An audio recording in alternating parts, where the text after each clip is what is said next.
사랑하는데 왜 외로울까? 사람의 마음이란 참 이상합니다. 분명 사랑하고 가족을 위해 일하고 책임을 다하고 있는데도 어느 날 문득 이유 모를 공허함이 찾아옵니다. 그때 어떤 사람은 침묵하고 어떤 사람은 다른 누군가의 미소 한 번에 흔들리죠.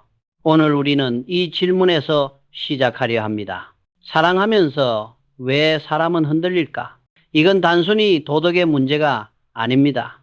마음 깊은 곳에 자리한 피로, 인정 욕구, 그리고 외로움이 형태를 바꿔 드러나는 그야말로 인간의 본성에 관한 이야기입니다. 저 이병철은 젊은 시절 대구의 작은 상점 삼성상해에서 하루도 거르지 않고 장부를 썼습니다.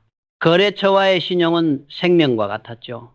그런데 신용이란 게 꼭 돈의 세계에만 있는 게 아닙니다. 가정에서도 사랑에서도 똑같습니다. 보이지 않는 신용이 무너지면 관계 전체가 흔들리게 되죠. 그 균열은 언제나 조용히 아주 작은 무심함에서 시작됩니다. 한때 저는 직원들에게 이렇게 말했습니다. 사업이 무너지는 이유는 경쟁이 아니라 방심이다. 이건 사랑에도 똑같이 적용됩니다. 사랑은 사라지는 게 아니라 방심 속에서 서서히 식어갑니다. 그리고 그 자리를 외로움이 채웁니다. 오늘 영상은 그 외로움이 어떻게 배신으로 변하는지를 조용히 그러나 깊이 들여다보려 합니다. 남성의 마음, 부부의 거리, 그리고 우리가 놓친 신호들, 그 속에서 우리는 인간의 진짜 얼굴을 마주하게 될 겁니다. 이 이야기는 단순히 누가 잘못했나를 따지는 영상이 아닙니다. 지금 당신의 마음이 왜 흔들리는지 그 이유를 함께 찾아가는 여정입니다. 끝까지 들으신다면 사랑과 신뢰를 다시 세우는 길이 그리 멀지 않다는 걸 느끼실 겁니다. 그러니 잠시 휴대폰을 내려놓고 당신의 마음에 귀 기울여 보세요. 그 흔들림 속에 진짜 답이 있습니다. 지금 바로 구독과 알림 설정을 눌러두세요. 사랑하지만 왜 외로운 걸까요?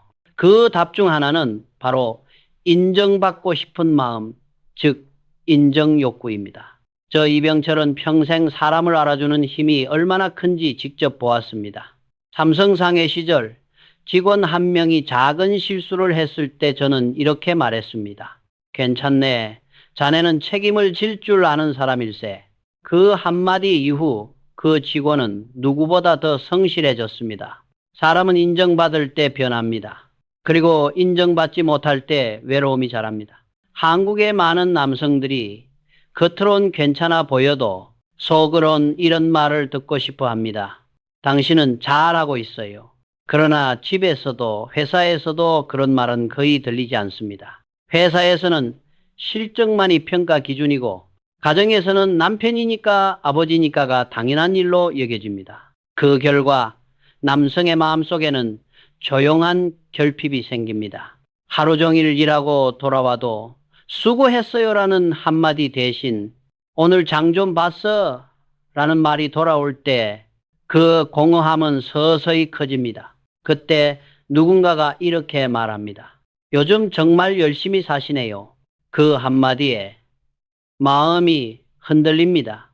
이건 사랑이 부족해서가 아니라 오래된 피로와 공허함 속에서 존재의 가치를 확인받고 싶은 욕구 때문입니다. 저는 경영을 하며 이런 사실을 깨달았습니다. 사람이 인정받지 못하면 돈보다 더 깊은 허기를 느낀다는 것.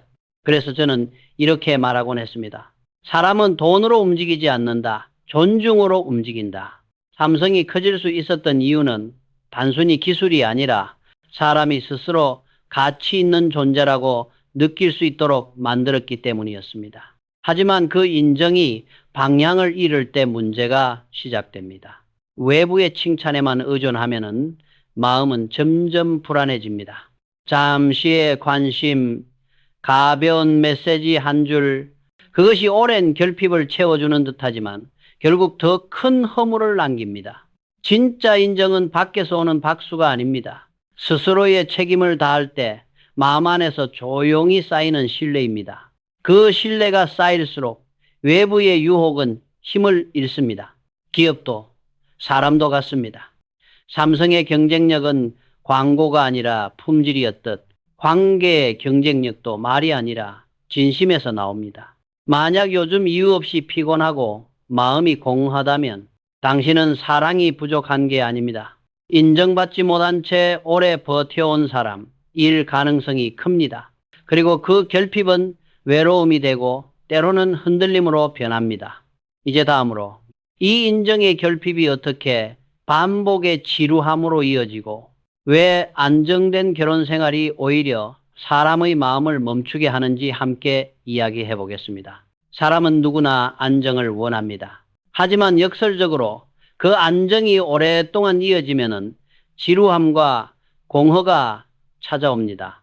이게 바로 오늘 우리가 이야기할 주제, 반복의 지루함, 안정 속의 공허입니다. 결혼 생활은 마치 정박한 배와도 같습니다. 파도는 잠잠하고 바람도 없습니다.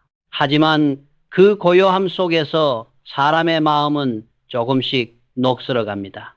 저 이병철도 그런 경험이 있습니다. 삼성 상회를 세운 뒤 사업이 어느 정도 자리를 잡자 주변에서 말했지요. 이제 좀 쉬셔도 되지 않겠습니까? 하지만 저는 잠시 멈추는 순간이 가장 위험하다는 걸 알고 있었습니다. 그래서 저는 늘 이렇게 말했습니다. 회사는 안정기에 망한다. 사람도 마찬가지다. 이건 가정에도 똑같이 적용됩니다. 처음엔 모든 게 새롭고 설레지만 세월이 흐르면 대화도 식사도 일상도 반복된 보고서처럼 변합니다. 오늘 뭐 먹을까? 애는 숙제했어? 내일 몇 시에 나가? 말은 있지만 마음이 없습니다. 그때 남자의 마음은 아주 조용히 밖을 바라봅니다. 나는 여전히 선택받는 존재일까? 이 질문이 바로 사랑의 안정 속에서 태어나는 불안의 시작입니다. 하지만 여기서 중요한 건 그 감정을 나쁜 것으로 몰아세우지 않는 겁니다. 그건 누구에게나 찾아오는 자연스러운 감정입니다. 문제는 그 감정을 방치할 때 생깁니다. 그때 마음은 새로움을 밖에서 찾기 시작하죠. 저는 늘 현장에서 이런 말을 했습니다. 시스템은 계속 점검해야 한다. 멈춘 순간 품질은 떨어지고 사람의 마음도 식는다. 부부 관계도 똑같습니다. 대화의 주제, 함께하는 취미, 서로의 일상 방식 이런 것들을 정기적으로 점검하지 않으면 사랑도 존중도 점점 기능적으로 변합니다. 많은 사람들이 묻습니다. 어떻게 하면 오래된 관계를 다시 설레게 만들 수 있을까요? 답은 단순합니다. 새로움을 밖에서 찾지 말고 안에서 만들어야 합니다. 한 달에 한 번 평소 가지 않던 카페에서 아내와 차를 마시고 10년 만에 서로의 첫인상을 이야기해 보세요. 아무리 오래된 관계라도 마음을 새로 고치면 공장은 다시 돌아갑니다. 삼성의 반도체 사업도 처음엔 모두가 무모하다고 했습니다. 하지만 저는 그 무모함 속에서 새로운 활로를 보았습니다. 그건 호기심이 아니라 생존의 감각이었습니다. 사람의 관계도 같습니다. 새로움은 사치가 아니라 관계를 살리는 생존 전략입니다. 결혼이 안정기로 접어들 때 진짜 위기는 외부의 유혹이 아니라 내부의 정체입니다. 관계는 편안함보다 움직임을 필요로 합니다. 서로가 서로에게 계속 배우고 새로워져야 합니다. 이게 바로 제가 말하는 품질 경영의 사랑 버전입니다. 제품의 품질을 유지하듯 관계의 품질도 정기적인 점검과 개선으로 유지해야 합니다. 다음에서는 이 조용한 공허가 어떻게 대화의 붕괴로 이어지는지 그리고 왜 부부가 서로 말하지 않게 되는지를 이야기하겠습니다. 관계가 무너질 때 그 시작은 언제나 조용합니다. 오늘의 주제는 바로 대화의 붕괴, 감정이 사라지는 순간입니다. 대부분의 부부는 이렇게 말합니다. 우린 싸우지 않아요. 그냥 서로 말을 안 해요. 표면상으론 평화롭지만 그 침묵 속에 감정의 다리가 천천히 무너지고 있습니다. 저 이병철은 평생 소통이 멈추면 신뢰도 멈춘다는 것을 배웠습니다. 삼성 상회 시절 거래처와의 장부를 하루라도 빼먹은 적이 없었습니다. 기록하지 않으면 오해가 생기고 오해가 쌓이면 신용이 무너집니다. 부부의 관계도 똑같습니다. 감정을 말로 남기지 않으면 서로의 마음에 미등록 거래가 생기는 겁니다. 한국 사회의 부부는 대부분 실행에 강하지만 대화에는 약합니다. 집은 보고서처럼 변하고 대화는 지시문처럼 흘러갑니다. 오늘 저녁 뭐 먹을까? 내일 몇 시에 나가? 이 짧은 문장 속엔 감정이 없습니다. 하지만 그 사소한 무표정한 대화가 쌓이면 어느새 마음의 다리가 끊어집니다. 사랑이 식어서가 아닙니다. 소통이 기능화되었기 때문입니다. 부부의 대화가 보고서처럼 변하면 그 안에 있던 따뜻한 정이 사라집니다. 저는 직원들에게 항상 말했습니다. 회의는 보고가 아니라 교감이어야 한다. 사람 사이의 대화도 같습니다. 보고는 정보만 남기지만 교감은 신뢰를 남깁니다. 한마디 말 속에 따뜻한 감정이 담길 때 관계는 다시 숨을 쉽니다. 그런데 문제는 감정의 균열이 처음엔 잘 느껴지지 않는다는 겁니다. 그 틈은 아주 작은 무심함으로 시작됩니다. 괜찮아. 나 바빠. 이런 짧은 말 속에 나는 지금 너와 이야기하고 싶지 않다는 신호가 숨어 있습니다. 그리고 그 신호는 상대의 마음을 닫게 만듭니다. 삼성의 품질 관리에서도 마찬가지였습니다. 작은 오차를 방치하면 그게 결국 제품 전체를 망가뜨렸습니다. 관계의 붕괴도 그렇습니다. 작은 무시, 작은 오해, 작은 침묵. 이것들이 쌓이면 언젠가 큰 균열이 되어 돌아옵니다. 저는 감정의 다리를 복구하는 첫걸음은 아주 단순하다고 생각합니다. 그건 기록하는 대화입니다. 하루의 끝에 5분만이라도 서로에게 오늘 느낀 감정을 말로 남겨보세요. 오늘 당신이 웃는 걸 보니 기분이 좋았어요. 오늘은 조금 서운했어요. 그 짧은 기록이 무너진 다리를 다시 세우는 시작이 됩니다. 대화는 단순한 소리가 아니라 서로의 마음이 닿는 신뢰의 증거입니다. 말하지 않으면 사랑은 조용히 사라집니다. 소통은 사소한 일이 아닙니다. 그건 관계를 유지하는 가장 정교한 시스템입니다. 이제 다음에서는 이 대화의 단절이 어떻게 역할의 고착으로 이어지고 왜 부부가 점점 기능적 파트너로 변해가는지를 이야기하겠습니다. 부부 관계가 식어갈 때 그 원인을 단순히 사랑이 식어서라고 생각하는 사람들이 많습니다. 하지만 진짜 이유는 다릅니다. 오늘의 주제는 바로 역할의 고착, 완벽한 부부일수록 더 멀어진다입니다. 처음 결혼할 때 우리는 남편과 아내, 연인으로 시작합니다. 그러나 세월이 지나면 그 이름이 바뀝니다. 아빠, 엄마, 가장, 살림꾼. 역할은 점점 완벽해지지만 그 속의 감정은 점점 사라집니다. 저 이병철은 삼성그룹을 운영하며 항상 이렇게 말했습니다. 조직이 경직되면 창의가 죽고 사람이 역할에 갇히면 관계가 죽는다. 가정도 똑같습니다. 해야 할 일이 늘어나고 하고 싶은 일은 사라질 때 부부는 더 이상 서로에게 설레지 않습니다. 많은 남편이 이렇게 말합니다. 나는 돈을 벌어오고 당신은 집을 지키면 되잖아. 많은 아내가 이렇게 답합니다. 나는 살림을 하고 당신은 일만 하지 않나요? 둘 다 틀린 말이 아닙니다. 하지만 그 대화 속엔 우리가 없습니다.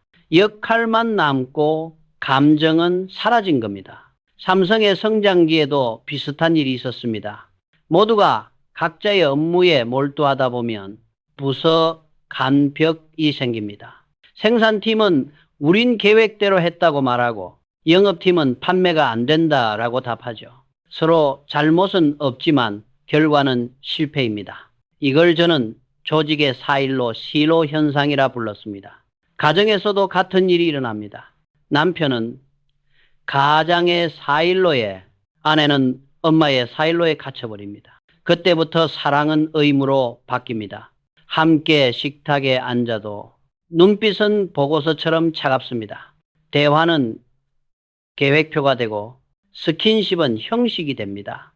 사랑은 기능이 되고 부부는 운영체계가 됩니다. 저는 경영에서도 이렇게 말했습니다. 시스템은 살아있는 생명체처럼 유연해야 한다. 부부도 마찬가지입니다. 오늘의 역할이 내일도 같을 필요는 없습니다.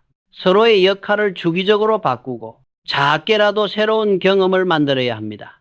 예를 들어 남편이 하루라도 저녁을 차리고 아내가 주말엔 가정의 결정을 주도하는 것.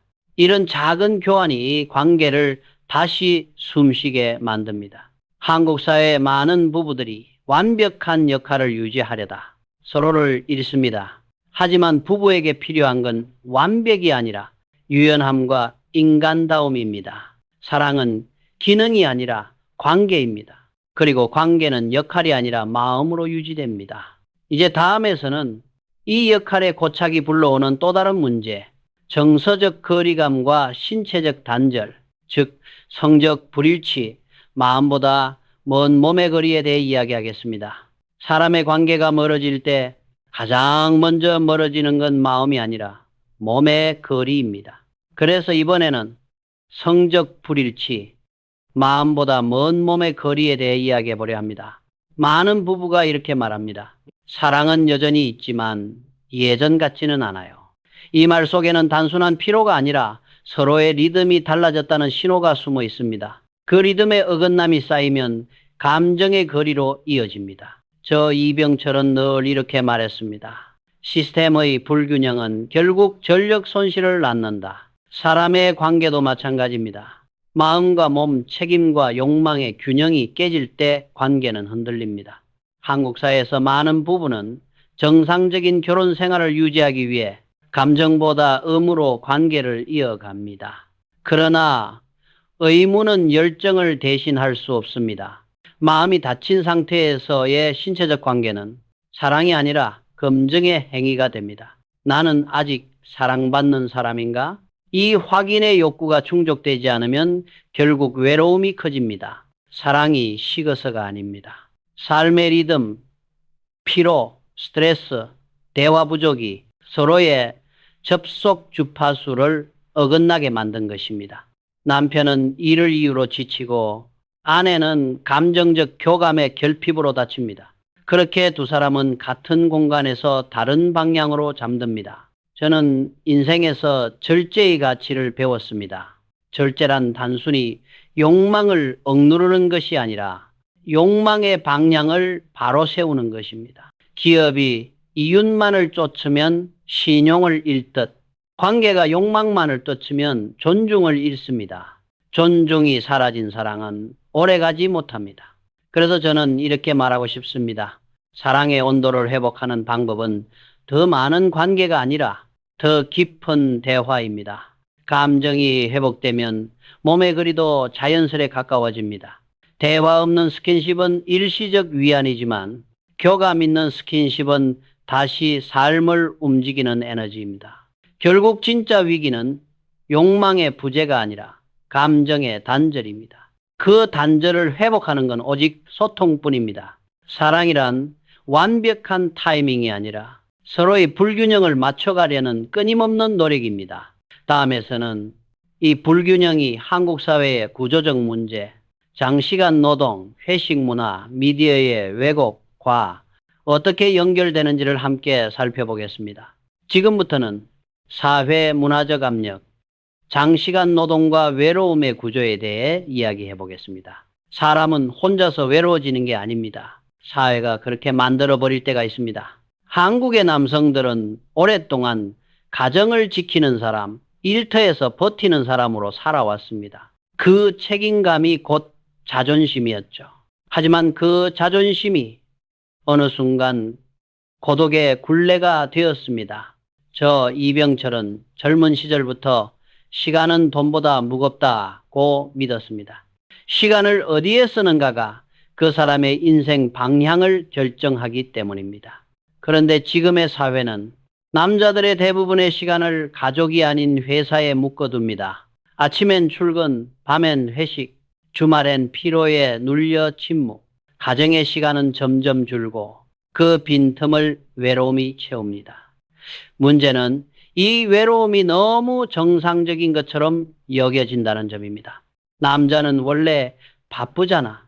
가정은 아내가 챙기면 되지. 이런 말들이 외로움을 정당화합니다. 그 사이에 마음의 거리는 천천히 멀어지고 사랑은 시간 부족이라는 이름으로 무너집니다. 삼성의 한창 성장기 때도 그랬습니다. 밤샘 작업, 긴 회의, 끊임없는 출장. 저 역시 수없이 많은 새벽을 사무실에서 보냈습니다. 하지만 저는 그 속에서 깨달았습니다. 사람이 일에 잠식되면 결국 생각이 메말라진다. 그래서 이후 저는 직원들에게 퇴근 이후의 삶을 존중하라고 했습니다. 가정이 무너지면 일도 오래가지 않기 때문이었습니다. 그러나 지금의 한국 사회는 여전히 장시간 노동과 회식을 충성의 징표로 삼습니다. 술잔 속에서만 마음을 나누는 문화, 그 안에서 진짜 대화는 사라집니다. 남성들은 회사에선 상사의 눈치를 보고 가정에선 아이들의 눈치를 봅니다. 그 사이에서 자신이 설 자리를 잃습니다. 이런 구조 속에서 외로움은 죄가 아니라 습관이 됩니다. 그리고 그 습관은 사람을 약하게 만듭니다. 이 정도는 괜찮겠지. 그 생각이 무너진 신뢰의 첫 단추가 됩니다. 저는 기업에서도 개인의 삶에서도 규율보다 더 강력한 것은 없다고 믿었습니다. 규율은 사람을 구속하는 게 아니라 사람을 지켜주는 울타리입니다. 사회적 압력과 외로움 속에서도 스스로를 지키는 사람, 그가 진짜 강한 사람입니다. 결국 남성의 외로움은 개인의 문제가 아니라 사회가 만든 구조의 산물입니다. 하지만 구조를 탓하기보다 그 안에서도 스스로의 시간을 지키려는 노력이 필요합니다. 가정의 시간, 대화의 시간, 자신을 돌보는 시간, 그 세 가지를 잃지 않는다면 아무리 외로운 사회에서도 마음은 무너지지 않습니다. 이제 다음에서는 이 사회적 압력이 가져오는 결과, 즉 신뢰의 붕괴와 관계의 손상에 대해 이야기하겠습니다. 모든 잘못에는 대가가 따릅니다. 그리고 인간관계에서 그 대가는 언제나 신뢰의 붕괴로 돌아옵니다. 이번에는 결과의 비용, 신뢰의 붕괴와 관계의 손상에 대해 이야기하겠습니다. 저 이병철은 평생 이렇게 말했습니다. 신용은 기업의 생명이다. 한번 무너지면 다시 세우는데 평생이 걸린다. 그건 가정과 사랑의 세계에서도 똑같습니다. 외로움과 혼란 속에서 한순간에 선택을 할 수 있습니다. 하지만 그 선택의 결과는 생각보다 훨씬 오래 남습니다. 신뢰는 소리 없이 쌓이지만 무너질 땐 단 한 번의 행동으로 무너집니다. 가정의 신뢰가 깨질 때 그 피해는 단지 두 사람 사이에서 끝나지 않습니다. 아이의 눈빛, 가족의 공기, 하루하루의 식탁, 모든 곳에 그 균열이 번져갑니다. 아빠는 왜 변했을까? 엄마는 왜 울고 있을까? 말하지 않아도 아이는 느낍니다. 그 작은 불안이 세대 너머로 상처로 남습니다. 저는 기업을 운영하며 이런 장면을 자주 봤습니다. 하나의 실수로 거래처의 신뢰를 잃은 직원. 그는 그 후 수개월을 복구에 쏟아부었지만 돌아온 건 늘 절반뿐이었습니다. 신뢰는 쌓는데 수년이 걸리지만 무너지는 데는 단 하루면 충분합니다. 사랑도 같습니다. 한번 깨진 마음은 복원될 수 있지만 그 복원에는 참회의 시간이 필요합니다. 그 시간은 단순히 용서를 구하는 기간이 아니라 스스로를 바로 세우는 시간입니다. 저는 그것을 내면의 결산이라 부릅니다. 사람이 신뢰를 잃는 순간 그는 단지 타인에게 배신당한 것이 아니라 자신에 대한 존중을 잃은 것입니다. 그리고 그것이야말로 가장 무거운 비용입니다. 삼성의 경영에도 똑같은 원칙이 있었습니다. 한 번의 불량이 1000개의 제품을 망친다. 관계도 같습니다. 한 번의 거짓, 한 번의 외면, 한 번의 침묵이 오랜 사랑을 무너뜨립니다. 하지만 저는 믿습니다. 완벽한 사람은 없지만 신뢰를 회복하려는 사람은 다시 설 수 있다는 것을요. 잘못을 부정하지 않고 그 결과를 인정하는 것. 그게 바로 회복의 첫걸음입니다. 신뢰를 잃는 데는 순간이 걸리지만 신뢰를 되찾는 데는 인생이 걸립니다. 그러기에 신뢰는 관리가 아니라 존재 방식입니다. 신뢰는 곧 사람의 품격이자 관계의 품질입니다. 다음에서는 이 무너진 신뢰 속에서도 다시 일어설 수 있는 회복의 길, 즉 불완전함을 받아들이는 용기에 대해 함께 이야기해 보겠습니다. 우리는 모두 완벽하지 않습니다. 그래서 이번에는 회복의 길, 불완전함을 받아들이는 용기에 대해 이야기해 보려 합니다. 사람은 누구나 흔들립니다. 때로는 후회하고 때로는 실수합니다. 하지만 중요한 건 완벽함이 아니라 그 불완전함을 인정할 용기입니다. 저 이병철은 경영을 하며 수많은 실패를 겪었습니다. 어떤 날은 신용이 무너질 뻔했고 어떤 날은 사업의 방향을 완전히 바꿔야 했습니다. 그때마다 저는 스스로에게 이렇게 물었습니다. 이 실패는 끝인가? 아니면 다시 배우는 시작인가? 그리고 언제나 답은 같았습니다. 완벽을 향해 가는 과정일 뿐이다. 사람의 관계도 그렇습니다. 사랑은 늘 완벽하지 않습니다. 실수도 있고 상처도 있고 침묵의 시간도 있습니다. 하지만 그 불완전함을 서로 인정할 때 비로소 진짜 회복이 시작됩니다. 용서는 있는 것이 아닙니다. 그건 다시 함께 걸을 수 있는 힘을 되찾는 것입니다. 서로의 상처를 숨기지 않고 나도 완벽하지 않다는 사실을 솔직히 내어놓을 때 그 관계는 이전보다 더 깊어집니다. 저는 평생 사람의 가능성을 믿었습니다. 실패한 기업은 있을 수 있어도 포기한 사람은 있어서는 안 된다. 이건 단지 경영의 원칙이 아니라 인생의 원리이기도 합니다. 잘못을 인정하고 다시 손을 내밀 수 있다면 그 사람은 이미 다시 성장하고 있는 것입니다. 완벽하지 않아도 괜찮습니다. 불완전함은 부끄러움이 아니라 인간의 증거입니다. 사랑도, 신뢰도, 인생도 결국 그 불완전함 속에서 단단해집니다. 그래서 저는 오늘 이 말을 남기고 싶습니다. 사람은 완벽할 수 없지만 성실하게 걸을 수는 있다. 우리가 다시 마음을 세우는 순간 그때 비로소 관계도 인생도 다시 움직이기 시작합니다. 불완전함을 받아들이는 용기, 그것이 곧 사랑의 마지막이자 새로운 시작입니다. 이제 마지막으로 완벽하지 않아도 되는 사랑, 인간의 품격으로 끝맺다에 대해 이야기해 보겠습니다. 사람은 누구나 흔들립니다. 사랑하지만 외로워하고 지키고 싶지만 때로는 상처를 줍니다. 이 모순은 부끄러운 게 아닙니다. 그건 우리가 인간이기 때문입니다. 저 이병철은 인생을 걸고 배운 한 가지 진리가 있습니다. 완벽은 신의 영역이지만 품격은 인간의 영역이다. 기업을 키울 때도 사람을 대할 때도 저는 늘 완벽을 꿈꾸되 품격으로 마무리하려 했습니다. 그 품격이란 잘못을 인정하고 다시 일어서는 태도입니다. 사랑도 그렇습니다. 완벽한 관계는 없습니다. 하지만 서로의 불완전함을 품어줄 때 그 관계는 완성에 가까워집니다. 실수를 숨기지 않고 상처를 탓하지 않고 우리 모두 아직 배우는 중이다라고 인정하는 순간 그곳에서 진짜 사랑이 시작됩니다. 저는 이런 말을 자주 했습니다. 사람이 기업을 만든다. 그러나 신뢰가 회사를 지탱한다. 이건 가정에도 똑같이 적용됩니다. 사람이 사랑을 시작하지만 신뢰가 그 사랑을 지탱합니다. 그리고 그 신뢰는 진실한 태도에서 자랍니다. 완벽하려고 애쓰기보다 진심으로 마주하려는 노력이 더 중요합니다. 가끔은 서로의 침묵을 이해해주고 가끔은 말없이 곁에 있어주는 것, 그게 바로 인간의 품격이자 사랑의 지속입니다. 저는 삶을 마무리하며 이런 말을 남기고 싶었습니다. 사람은 언젠가 떠나지만 그가 남긴 품격은 세대를 이어간다. 완벽한 사랑은 없습니다. 하지만 품격 있는 사랑은 남습니다.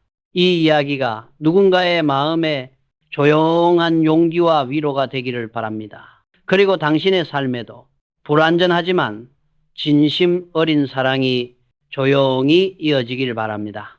지금 당신의 마음에 가장 남는 한 단어를 댓글로 남겨보세요. 신뢰, 품격, 회복, 용기, 성실, 사랑, 진심, 배움. 이 중 어느 한 단어라도 오늘의 이야기에서 마음에 닿았다면 그 단어를 적는 순간 당신의 내면이 조금 더 단단해질 겁니다.